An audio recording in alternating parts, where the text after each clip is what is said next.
putting this over here. Is that okay? Because I usually scoot it that way. Yeah. I always scoot it the other way. Ooh, it's a little nail here. Look at that. But yeah, so. It's funny. Oh. It worked. Are you ready? All we need is a person to do it. Okay, let me go get mine.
You have to probably tell us now. All right, here we go. Hey guys, guess what? It's 11 o'clock and I guess we're supposed to be sitting down. Not to be a downer.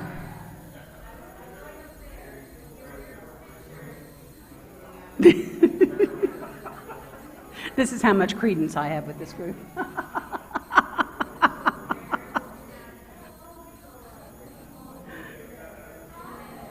Thank you, Cam. You're a good leader. Thank you, Vivian. All right, I'm going to start singing at you guys, and then you're going to know we're really serious here.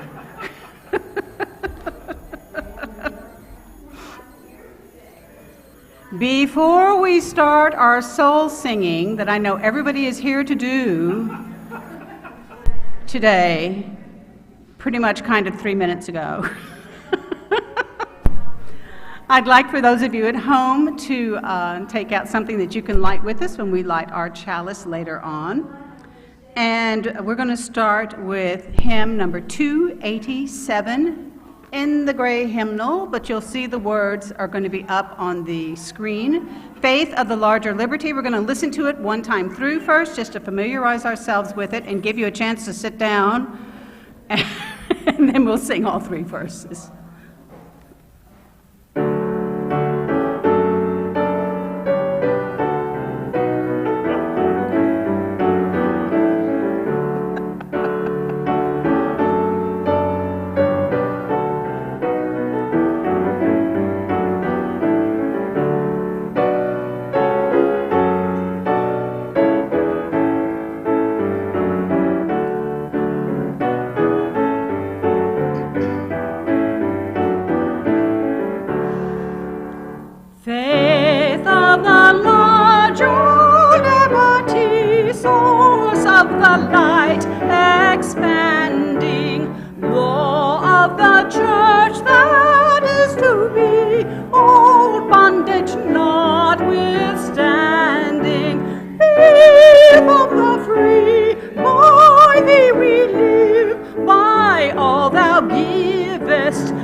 We claim the living and the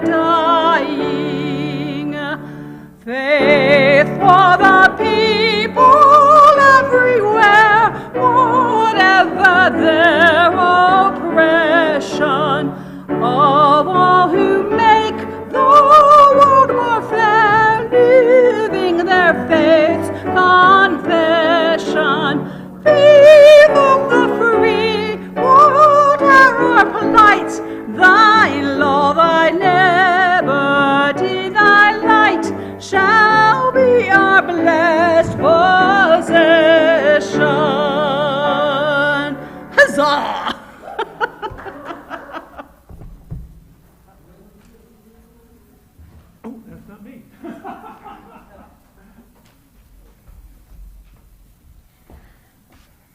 Welcome, everyone.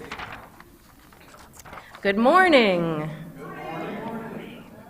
Welcome to our multi-platform space here at Unitarian Universalist Congregation of Miami, or as we affectionately call it, UU Miami. As a member of the Unitarian Universalist Association, or UUA, we bring a liberal religious voice to the great city of Miami. I am Jane Thayer, your worship associate for today. International Pronouns Day for the LGBTQ+ community was on October 18th, 2023. And my pronouns are she, her. I am a white, cisgender, middle-aged woman with dark, curly hair. I'm wearing glasses and a black top with my yellow membership lanyard. And that is me. Up here on the chancel with me is Reverend Tom Capo, the minister here at UU Miami.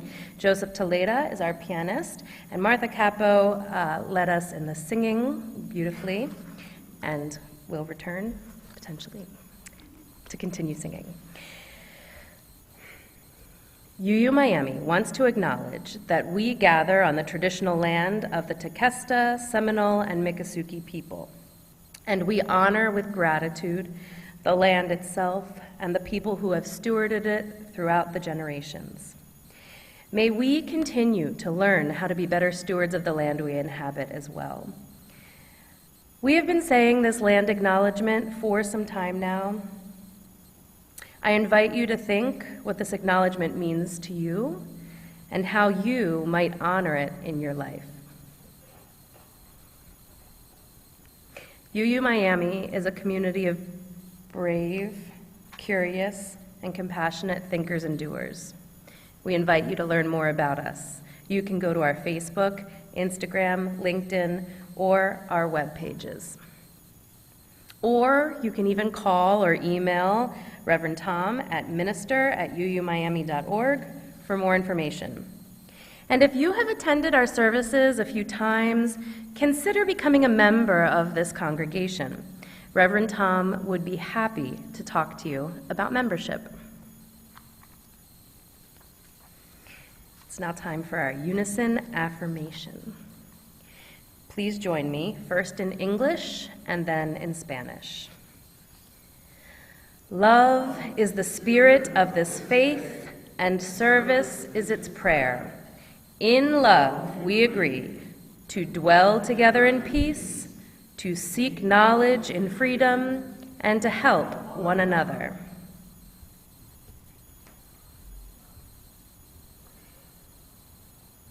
El amor es el espíritu de nuestra fe y el servicio es su oración.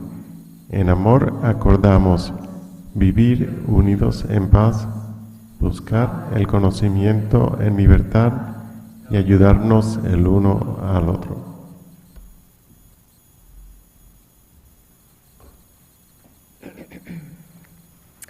It is the custom in Unitarian Universalist congregations to begin our time together with the lighting of the chalice, a symbol of our religious tradition.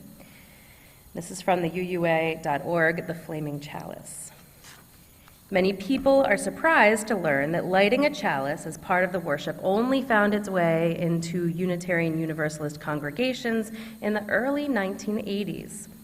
But the path it took to reach the sanctuary is a very Unitarian Universalist one, a story that begins with Nazi resistors and ends with children in the religious education program. Originally, the Flaming Chalice was a two-dimensional image stamped on documents created by the Unitarian Service Committee to help Jewish refugees escape Nazi persecution in the eve of World War II. The design had been hastily put together by the artist Hans Deutsch, himself a refugee. Deutsch was working at the direction of the Unitarian Service Committee's director, Reverend Charles Joy, who believed that such a logo would make their paperwork look more official. Reverend Joy would later claim that the design was reminiscent of the lamps of holy oil used by the ancient Greeks and Romans on their altars, and that the flame itself represented a spirit of helpfulness and sacrifice. Eventually, the chalice design formed the basis for the American Unitarian Association's official logo. After Universalism and Unitarianism merged in 1961, the symbol acquired two overlapping circles to represent each of the two traditions. Many renditions of the chalice from the time of the merger display the chalice off-centered, a design copied from one popular among many Universalists in the 1950s.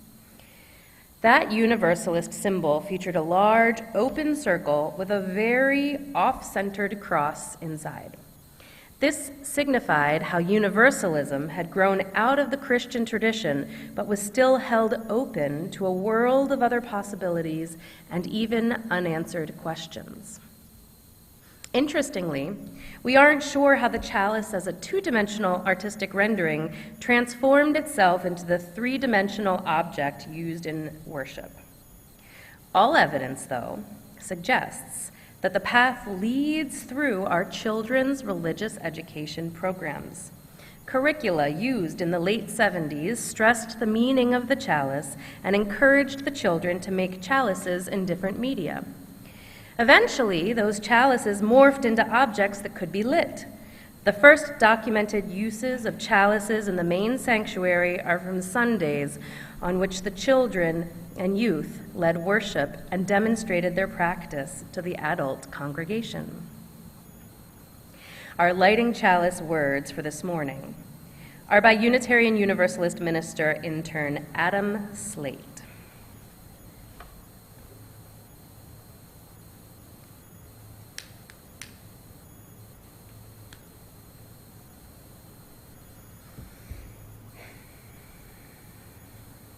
We gather this morning as one community, a community united by common ideals: love, justice, diversity, freedom, mutual care, equity.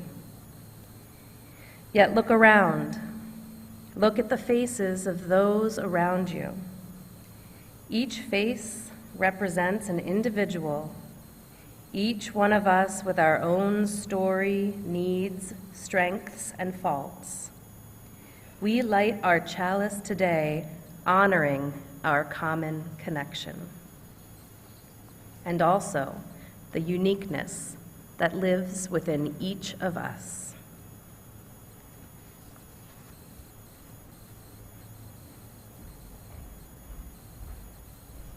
It's time to sing the children out. And so if you are a child, or childlike, please join me as we sing them out to their RE classes with the amazing Jessica Lamb.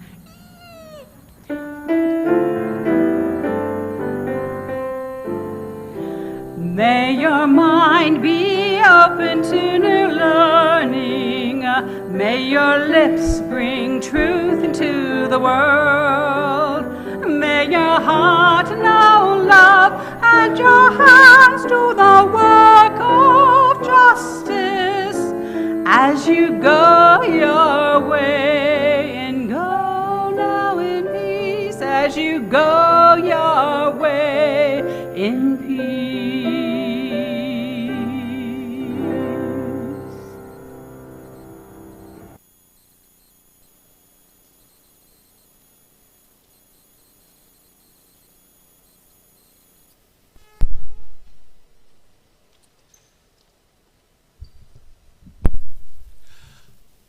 Each Sunday, we set aside some time for those of you here to share your joys or sorrows with this, your faith community. You're invited, if you wish, to come up and share a joy so that we may be happy with you, or a sorrow so that we may walk with you in your pain. Please feel free to come forward, and please say your name so we know who you are.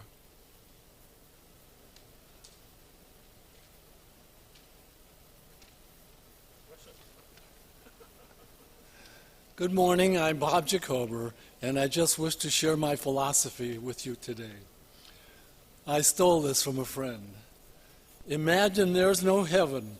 It's easy if you try. No hell below us. Above us, only sky.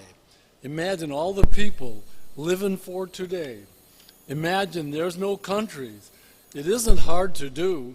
Nothing to kill or die for, and no religion too. Imagine all the people living life in peace.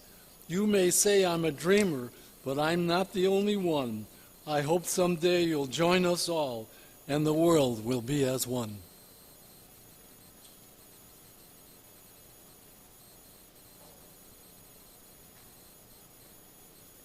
"42 years ago, Rick and I walked down the aisle to that song and got married here. I am feeling such gratitude today. 48 hours ago, exactly 48 hours ago, I had surgery on my spine, and look at me. I'm so thrilled. They put cement in my fractured vertebrae, and I'm just so grateful for the doctors and their skills and ability, and for all of you, and for being here and being a Unitarian. Thank you. Let's be dreamers together. Maybe we'll make peace.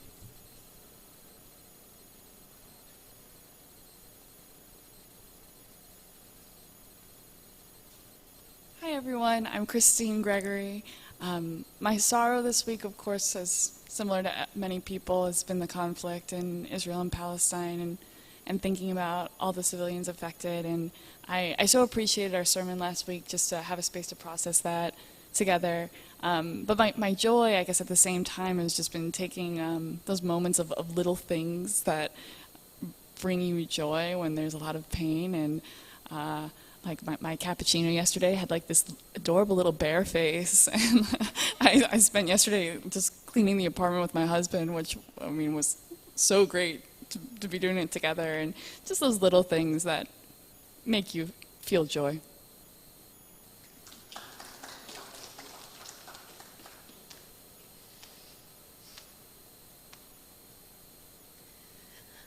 Hi, I'm Jane Thayer. So a couple weeks ago, my grandmother passed, which wasn't so sad. She had lived a long life, but I traveled with my baby girl to Pennsylvania to bury her, and it was, it's a concern, it's a sorrow, but it was such a beautiful day, and the cemetery, it was a Jewish cemetery, and it was just such a beautiful place, and family came together, and it was just really, really beautiful. So the religious education class today is doing a Day of the Dead altar, so we got to bring her photo here to put on the altar, and just spending the time over the last week, like thinking about her, and maybe being a little more joyful than sorrowful, actually. So, thank you.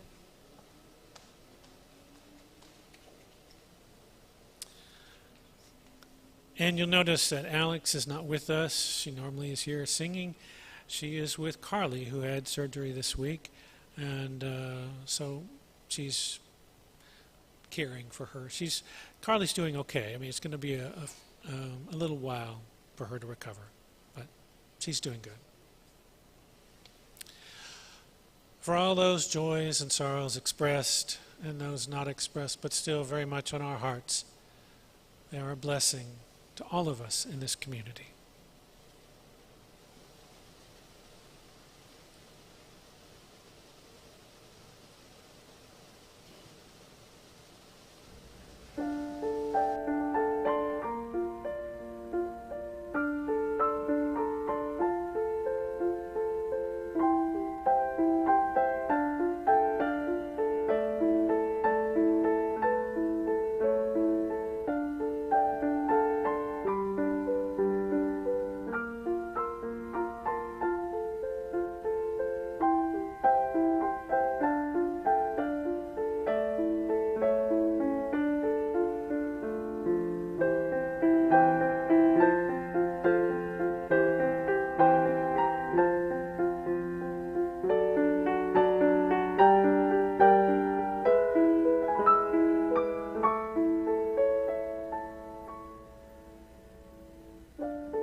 So, I was sitting here thinking, I'm going to share a brief history of Unitarian Universalism, but it reminds me of what I say at memorial services. It is impossible to sum up the life of a person in an hour or 20 minutes or however long you have. You look at themes from a life. And that's what I'm going to pose for you today, are some themes about Unitarian Universalist history that may help you to better understand our faith, our denomination. First, I want to define Unitarianism and Universalism for those who may be new or aren't sure. Unitarianism is a belief. It started as a Christological belief, in other words, a part of the Christian religion, that there was no such thing as a Trinity, that there was one God, and Jesus was either less than God or a man, and this whole idea of the Holy Spirit was not part of it. So Unitarians generally believe God is one. That's the frame that actually Transylvanian Unitarians used. God is one. And Universalism is a belief that everyone, again, a Christological belief based in Christianity, that everyone is destined for heaven or reconnection with their God after death.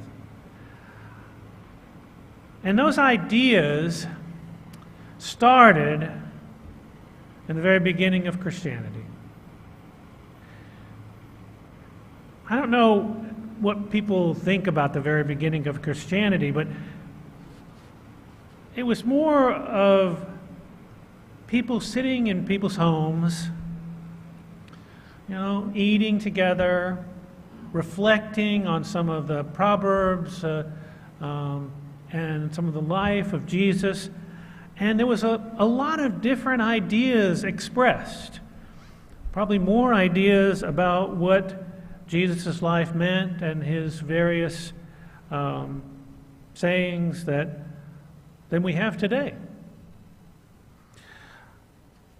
And it was from this that there was increasing conflict about what it was to be a believer of Jesus, what it was to be a Christian.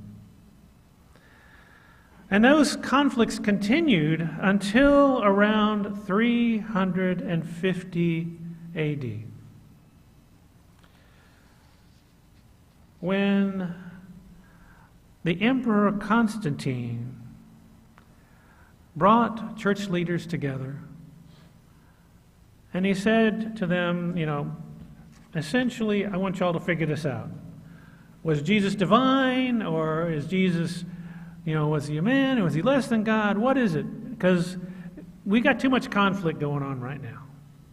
And he also wanted to use this Christian religion to kind of pull the Roman Empire together. It was in crisis. And so there was a priest, not a bishop, a priest by the name of Arius, who believed that Jesus was less than God. And he was a pastor. He wasn't a leader like a bishop or anything like that. He just met with the people and helped the people.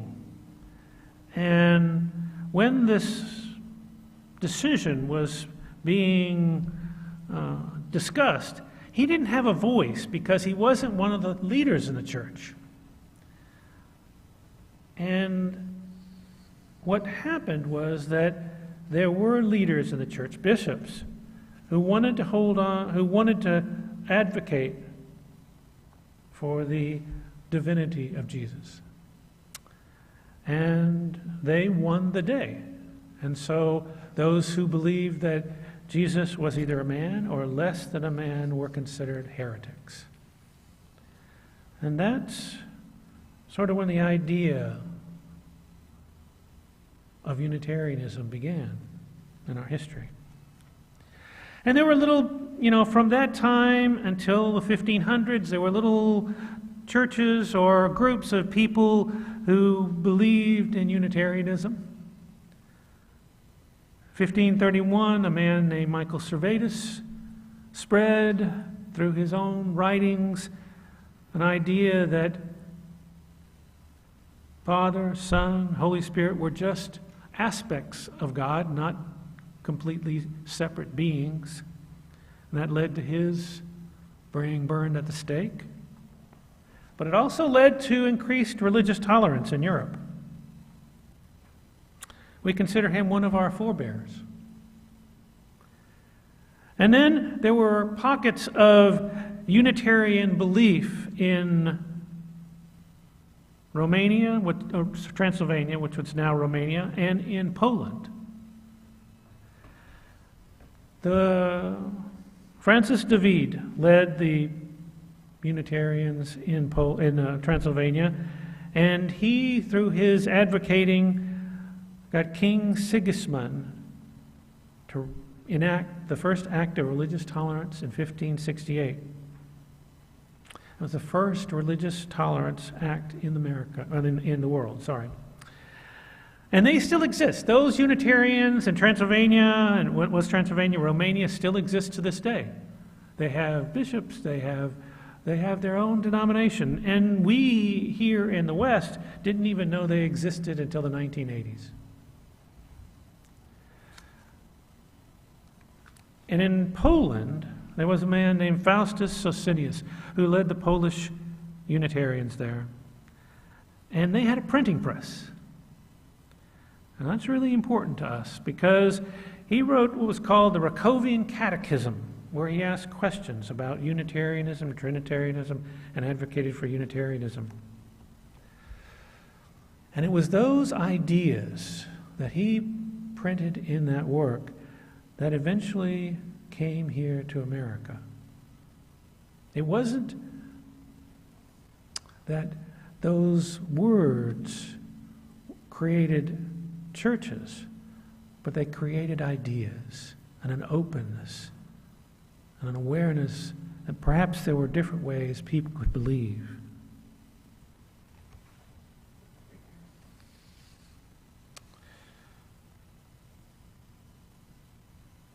Now those are the pre-American Unitarian roots.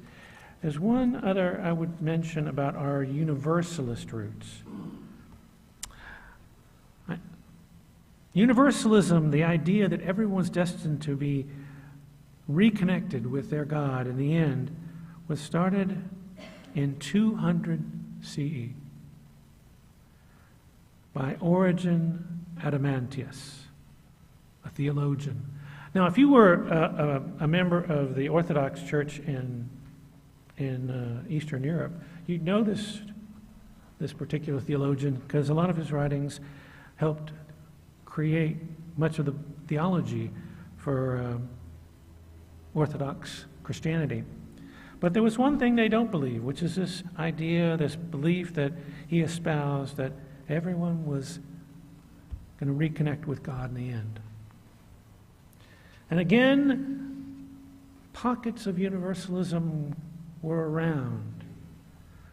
But it wasn't until the 18th century that there were any real churches. And there was one church here in America in the 18th century. It was founded by John de Benneville.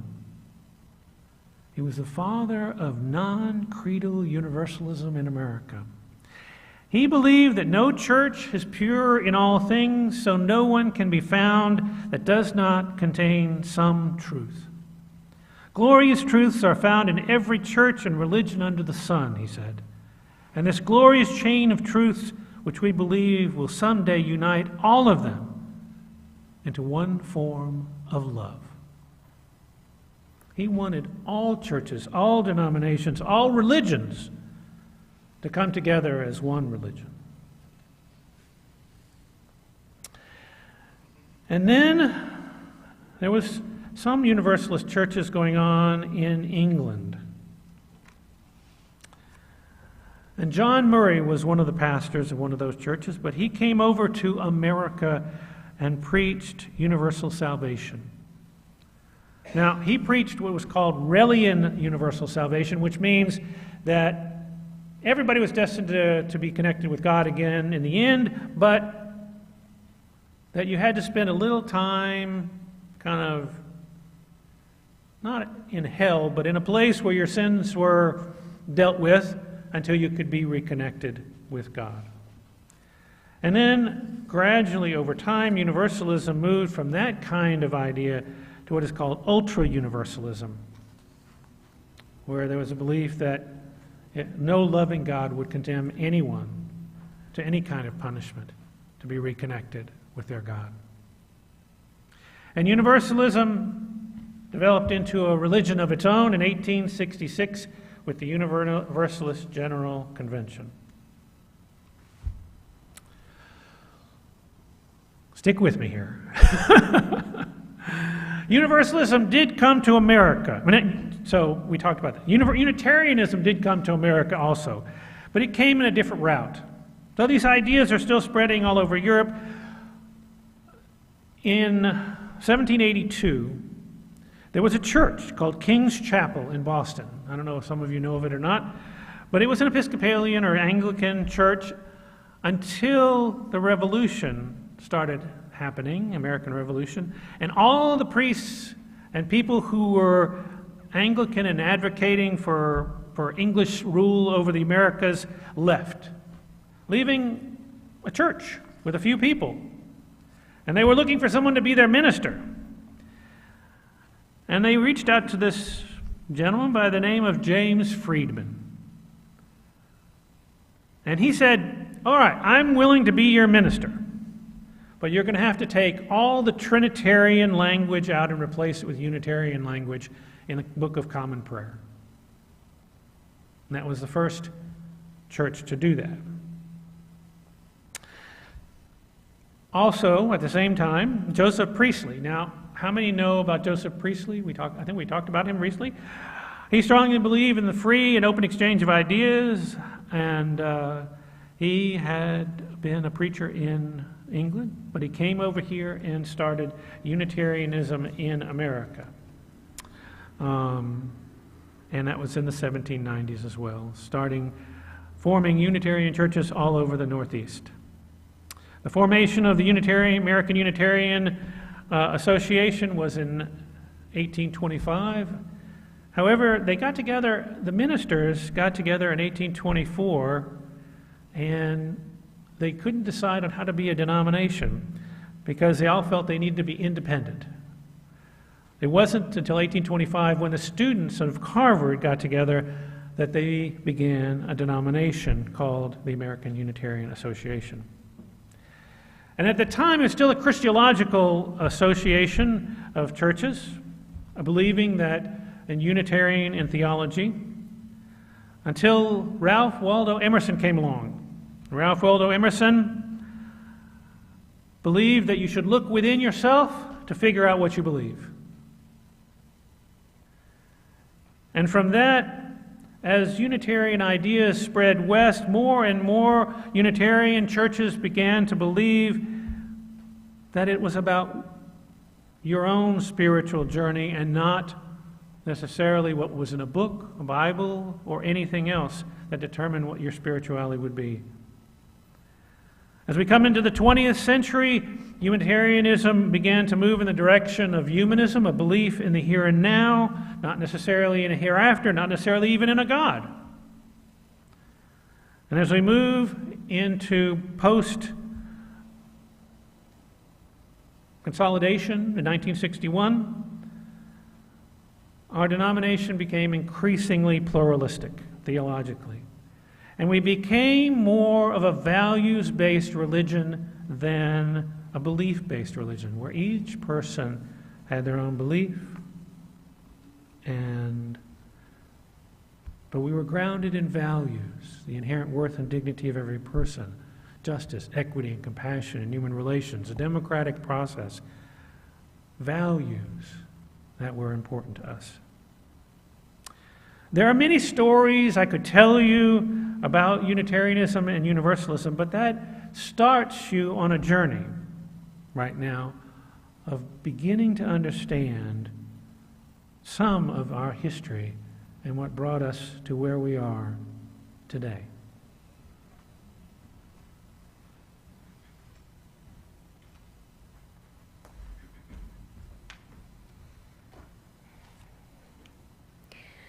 For those of you watching our service online, I invite you to take out your smartphone, open the camera app, and point it at the QR code. It will open to the UU Miami donation page. Or you can go to uumiami.org and click on the donate button. Please check if the donation is a one-time donation or part of your pledge to the church. This will help us allocate your funds properly. And those who are present with us in the sanctuary, there will be a basket passed around for your donation, or you too can point your smartphone at the QR code on the screen. Today you will have the opportunity to not only donate to this congregation, but also to Chainless Change. Chainless Change serves those impacted by criminal justice involvement by offering basic resources, advocacy, peer support, mentorship, workforce development, housing, educational, and vocational training and scholarships. They are committed to reducing recidivism and strengthening the fabric of society through advocacy and support for individuals and families who are negatively impacted by the criminal justice system. This congregation is sacred to so many of us, a community of memory and of hope.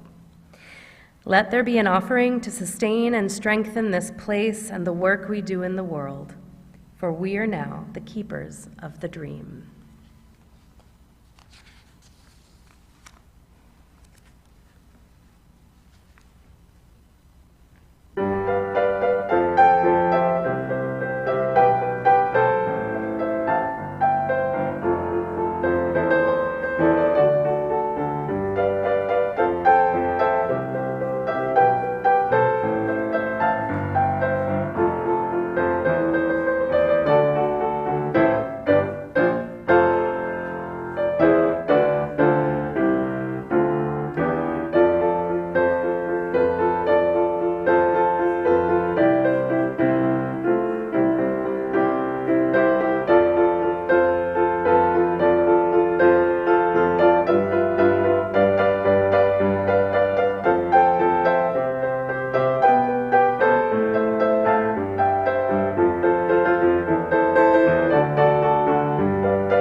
I have yet to understand the repertoire that Joseph has. He can play anything. I don't. So I'm going to offer a prayer for us today. And it actually is a prayer written by Unitarian Reverend Theodore Parker in 1861 from his book of prayers. I actually own this book. There was a time in my life I was gathering old Unitarian and Universalist books, so I had a collection of them. I still have some of them, but the original language is going to be used, so be aware of that, except in the area of inclusivity. I changed some of the language as far as inclusivity, and took out man and woman and that kind of stuff, and just put people. But try not to get too obstructed by the language. Find what touches you in his prayer. And what words fill you. So I invite you now into a time for prayer or meditation. a time of opening yourself, your spirit, your heart, your mind. You might let yourself breathe comfortably. Settle in as you listen to these words.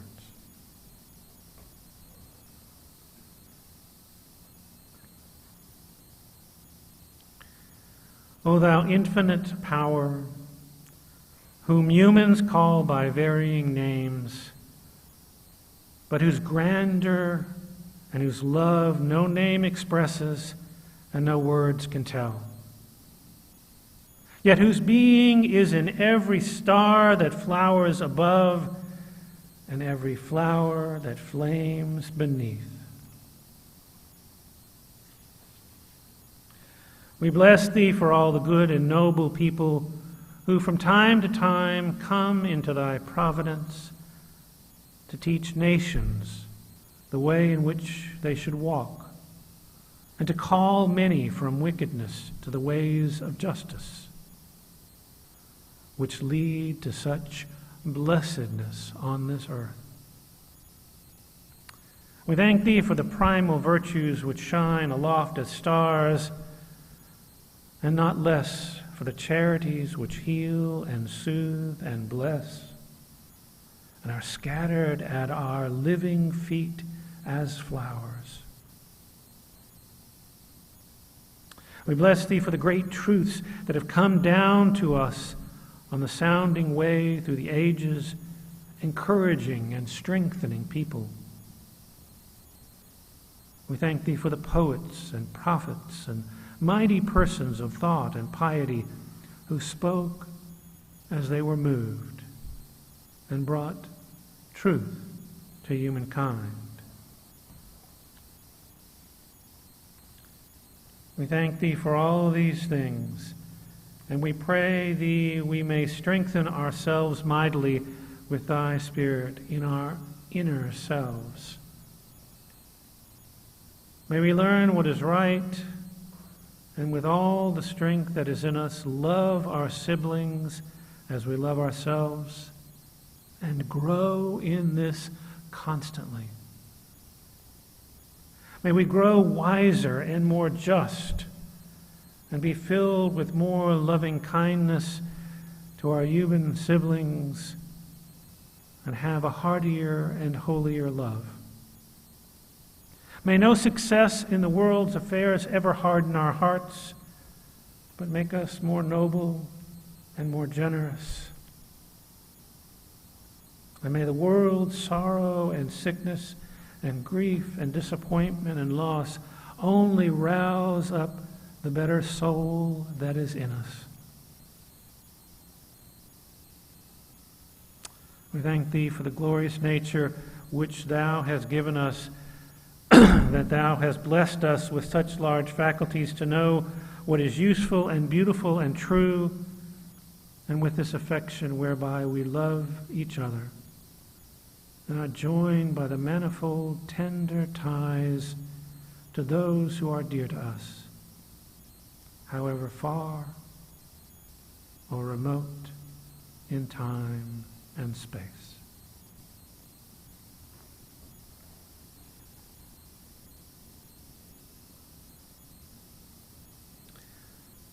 May these words written by one of our Unitarian forebears touch our minds, touch our hearts, and grow our spirits.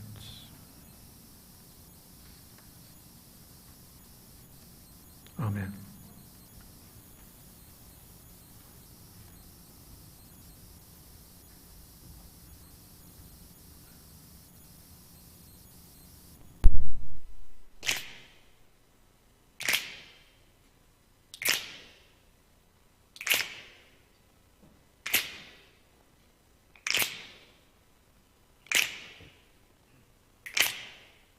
We shall be known by the company we keep, by the ones who circle round to tend these fires. shall be known by the ones who sow and reap the seeds of change alive from deep within the earth. It is time now. It is time now that we cry. It is time we lead ourselves into the well. It is time now, and what a time to be alive. In this great turning we shall learn to lead in love. In this great turning we shall learn to lead in love. We shall be known by the company we keep, by the ones who circle round to tend these fires. We shall be known by the ones who sow and reap the seeds of change alive from deep within the earth. It is time now. It is time now that we thrive. It is time we lead ourselves into the well. It is time now, and what a time to be alive. In this great turning we shall learn to lead in love. In this great turning we shall learn to lead in love. In this great turning we shall learn to lead in love. In this great turning we shall learn to lead in love.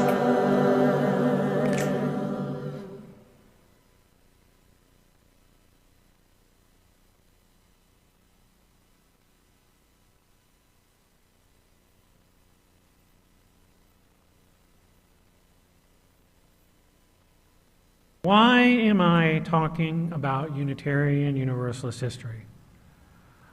You know, I know it can be a little boring to just talk about history.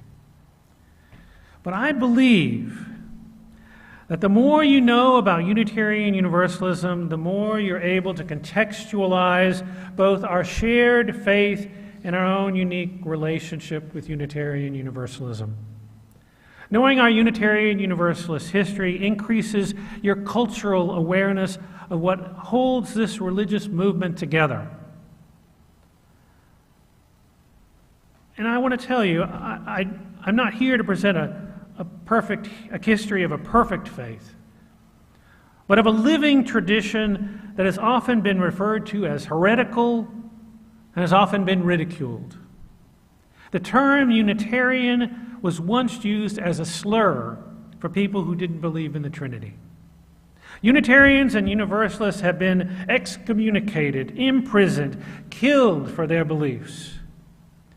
Even today, some conservative denominations don't consider Unitarian Universalism a religion because we don't profess a belief in a God. How might the history of this tradition enhance your experience of Unitarian Universalism? Well, to some extent, that's a question you'll have to answer yourself. But let me share a story. On a Sunday in the late 18th century, American John Murray, the founder of American Universalist movement, was heading to do an evening lecture at the School Street Church.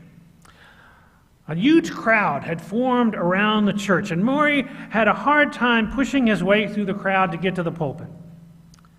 When he got there, he was overwhelmed by a terrible stench. Someone had sprinkled some kind of extremely smelly herb all over the pulpit. The smell was so bad that for a moment, Murray didn't think he was going to be able to even do his lecture on Universalism. But he managed to recover and began to speak. And as he began to speak, some people who didn't like his beliefs started to throw stones at him through the windows of the church. Now, no one was injured, although everyone was very alarmed, and it was almost impossible for the lecture to move forward. And then somebody threw a huge stone. It was about 1.5 pounds, right into the window behind John Murray's back.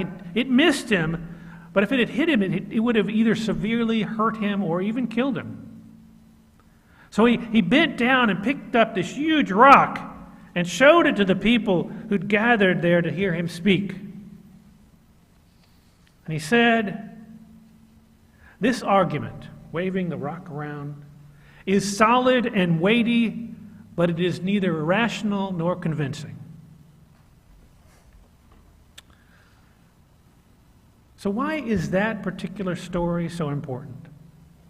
It's part of our cultural heritage. I wonder, how many of you have heard this story before? Have anybody heard this story before? No? Unitarian Universalists have a history of using both their mind and heart in a responsible search for truth and meaning. Don't believe blindly. We are willing to engage in dialogue about our faith journey, the reasons we have explored different faith traditions, and what we have gleaned from our journey that grounds us in our values, our priorities, our beliefs. I've often heard people who've left other faith traditions to come to this one, or who are brought up unchurched or atheist, say that they never knew that a religion like ours existed, where there could be disagreement, dialogue, exploration across various religious beliefs, philosophical outlooks, and personal experiences. Where differences of belief don't lead to rocks being thrown, nasty herbs on the pulpit, excommunication, expulsion, or harassment. Being rational and accepting of one another has built our Unitarian Universalism. It is the DNA that has been with us for hundreds of years. Let me tell you a little bit more about Murray. This was before the rock incident. Murray started out in England, and he was a Calvinist minister, at least until he had a discussion with a Universalist woman. She argued with him that universal salvation and reconnecting with God was open to all people, whether they believed in Jesus or not. And he was convinced. She made logical sense. And so he started preaching universal salvation. But it did not always go well for him. His mentor was excommunicated from the Church of England. Murray was scorned and ridiculed for his beliefs. His wife died, and he was forced into debtor's prison. After getting out of debtor's prison, he said he would never preach about anything ever again.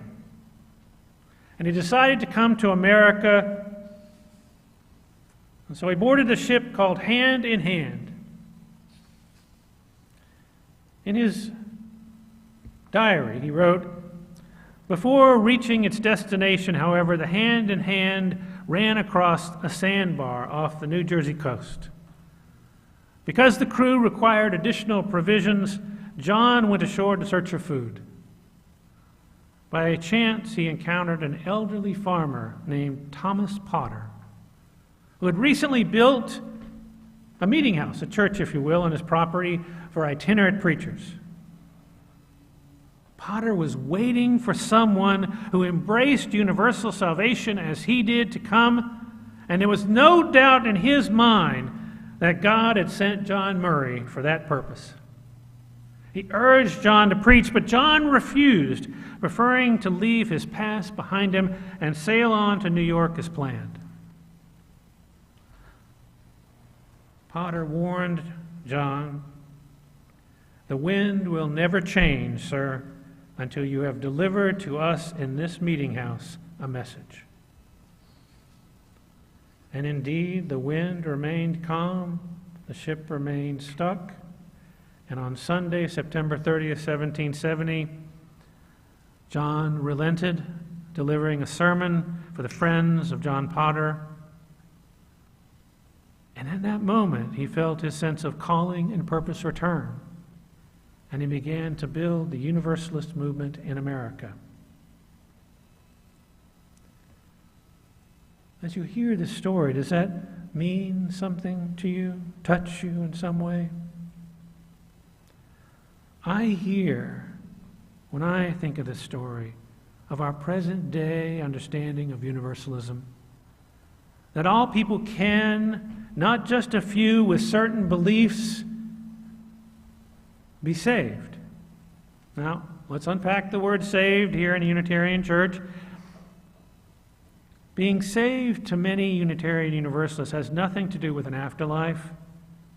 It means instead making true peace with oneself and with one's community in the here and now. And I also hear in this history that our beliefs can change, that our beliefs can be tested, that we can find new purpose and calling in our life, or have it renewed. This is obviously not true for Unitarian Universalists.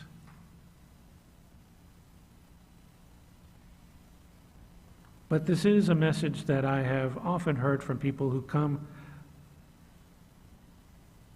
through these doors, that their beliefs have changed over a lifetime. Perhaps they are still seeking and are unsure of what their beliefs are, but they can find a spiritual home with other seekers here. Seekers who come to us looking for a way to lead a purpose-driven life, wanting an authentic relationship with people. That's what this is. A place where people have authentic relationship with people who can earn their trust. Seekers who wonder how they can make a positive difference in the world. They want a community where they can affirm and promote our principles. Our principles? Worth and dignity, truth, justice, equity, peace. Our history is baked into our culture, our community, our tribe, as Bob would say, here at Unitarian Universalist Congregation in Miami. But often we don't know where our culture has come from, or what it means, or why we carry it forward. Sometimes our forebears died for their beliefs, their values, their ideas, ones that we carry forward with us right now in this congregation and in Unitarian Universalism. I know Unitarian Universalists were considered heretics, outsiders. Historically, we have embraced being different, though, rather than let those labels restrict us. We're not conforming to the will or beliefs of others. We started as a Christological faith and have moved to a pluralistic faith, a values-based religion. And I wonder how our history will continue to manifest in this congregation and in our denomination as the years continue.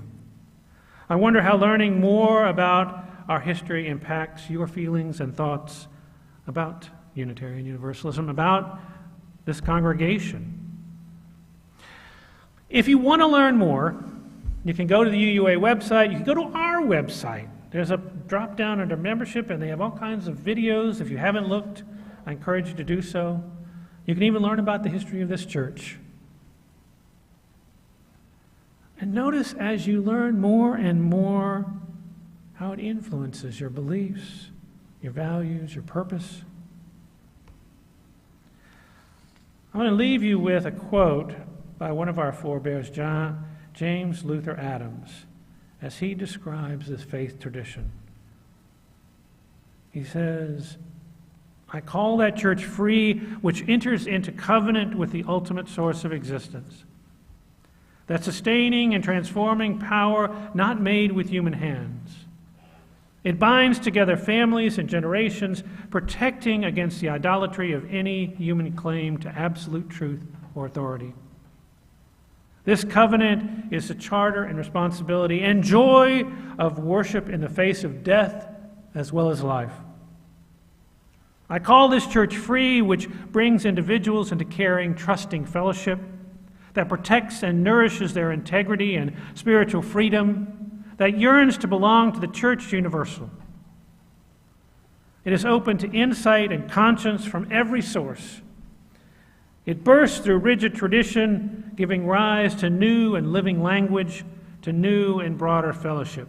It is a pilgrim church, a servant church, on an adventure of the Spirit. The goal is the prophethood and priesthood of all believers, the one for the liberty of prophesying and the other for the ministry of healing. It aims to find unity in diversity under the prompting of the Spirit that bloweth where it listeth and maketh all things new. So you have it. This is a little bit about our UU heritage. Embrace it.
So part of the tradition we have is to take risks. So we're going to take a risk. We're going to lead you in singing. So, okay. So we're going to sing hymn number 1, 2, 3, Spirit of Life. I know we're not taking as big a risk as we could, but still, it's a risk. Okay, that's right. All right, Joseph's going to help us out here. If you will, Joseph. Please stand.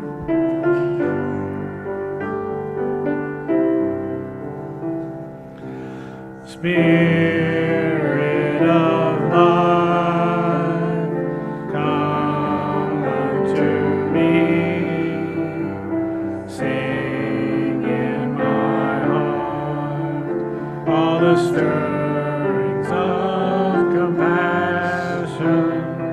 Blow in the wind, rise in the sea, move in the hand, giving life the shape of justice. Roots hold me close, wings set me free. Spirit of life, come to me, come to me.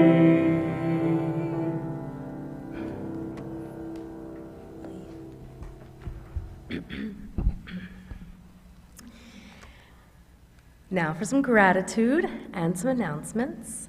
Thank you, big thanks, huge thanks to all the professional and volunteer staff for UU Miami. The church board, thank you, thank you. Thank you to our committees. Thank you to Cheryl, who is our business manager. Thank you to the childcare workers who watch our little ones during service and activities. Thank you to Luz, who does the yoga. Also, Steve Snyder, thank you for cleaning and the upkeep of our facilities. Derek Mustelier, who is running our sound and live stream, thank you. Joseph Toledo, thank you for accompanying our hymns and providing wonderful music. Martha Capo, thank you today for leading us in singing. Jessica Lamb, our Director of Religious Education, for teaching our children. Thanks to our greeters. I think I saw CJ out there. Anyone else? Thank you, thank you. And, oh, John. And thank you, finally, everyone here for joining this morning. Thank you, Jane. Oh, thanks. So, now for the announcements. Hold on to your hats. Please watch for your weekly email newsletter and share your thoughts and photos through the UU Miami Facebook page. You can visit our website also for upcoming online programming that we're going to have. There is lunch today following the service for a $5 donation, and thank you, Martha Capo, for preparing it. And if this is your first time here at UU Miami, don't worry about the donation, just eat and join us. Then today, after the service, there will be a workshop, retreat, which will run from 12:45 to 2:15. It is called, What Does It Mean to Covenant with One Another? The core of our values is based on a community in which we can make certain promises about how we will be with one another. We affirm it is important not only what we do, but how we do it in the spirit of love, compassion, peace, and justice. Members and friends of UU Miami are all invited to join in this exploration of the covenant we make with one another and how we keep it. Then, today at 5 p.m., please note the time. Is it 5 p.m.? It's at 5 p.m. Great. At 5 p.m., we are hosting an interfaith potluck. People from all over Miami-Dade are invited to join us. Also, prepare for the book club on October 25th by getting the book On Repentance and Repair, Making Amends in an Unapologetic World by Dania Rutenberg. We will start with the intro and the first couple chapters, and we will meet in the Emerson Room at 7 p.m. on Wednesday, yes, October 25th, on Repentance and Repair, book club. Ooh. On October 28th, Saturday, I'm going to remind you to note the change of date. So what's it say up there? It says October 28th is the day. It's a Saturday. Those of you who are able, please join us at the Islamic Center of Great Miami at 12 p.m. We will tour the center, have some lunch with some of the members, and you can RSVP by giving Reverend Tom your name, and we can set up carpooling to get there. That's exciting. The service next week will be about Sawan.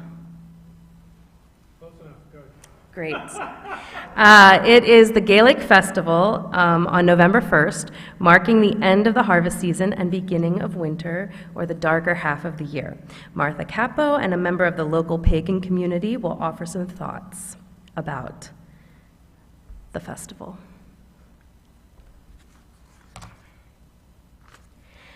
And next week, after the service, will be the Musar Values Exploration class. The Musar movement is a Jewish ethical, educational, and cultural movement that developed in the 19th century in Lithuania.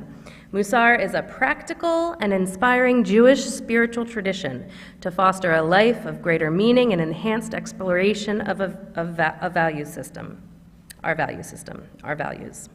We will be using the book, The Spiritual Practice of Good Actions, Finding Balance Through the Soul Traits of Musar by Greg Marcus, PhD.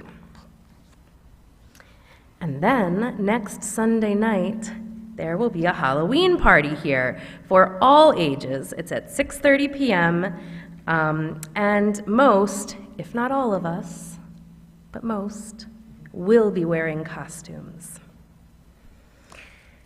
Thank you.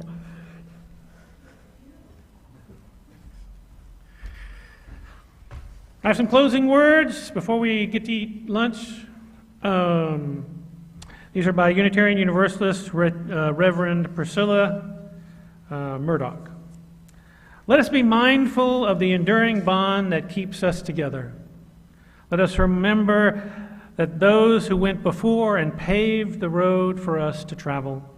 Let us remember our pioneers with admiration and gratitude, with honor and joy. Memories are for us to cherish and to share. The future is for us to mold together. Let us be about that work. I invite you now to stand up, go over to somebody and say hello before we end this service, and get to know each other. And then we'll eat. Joseph?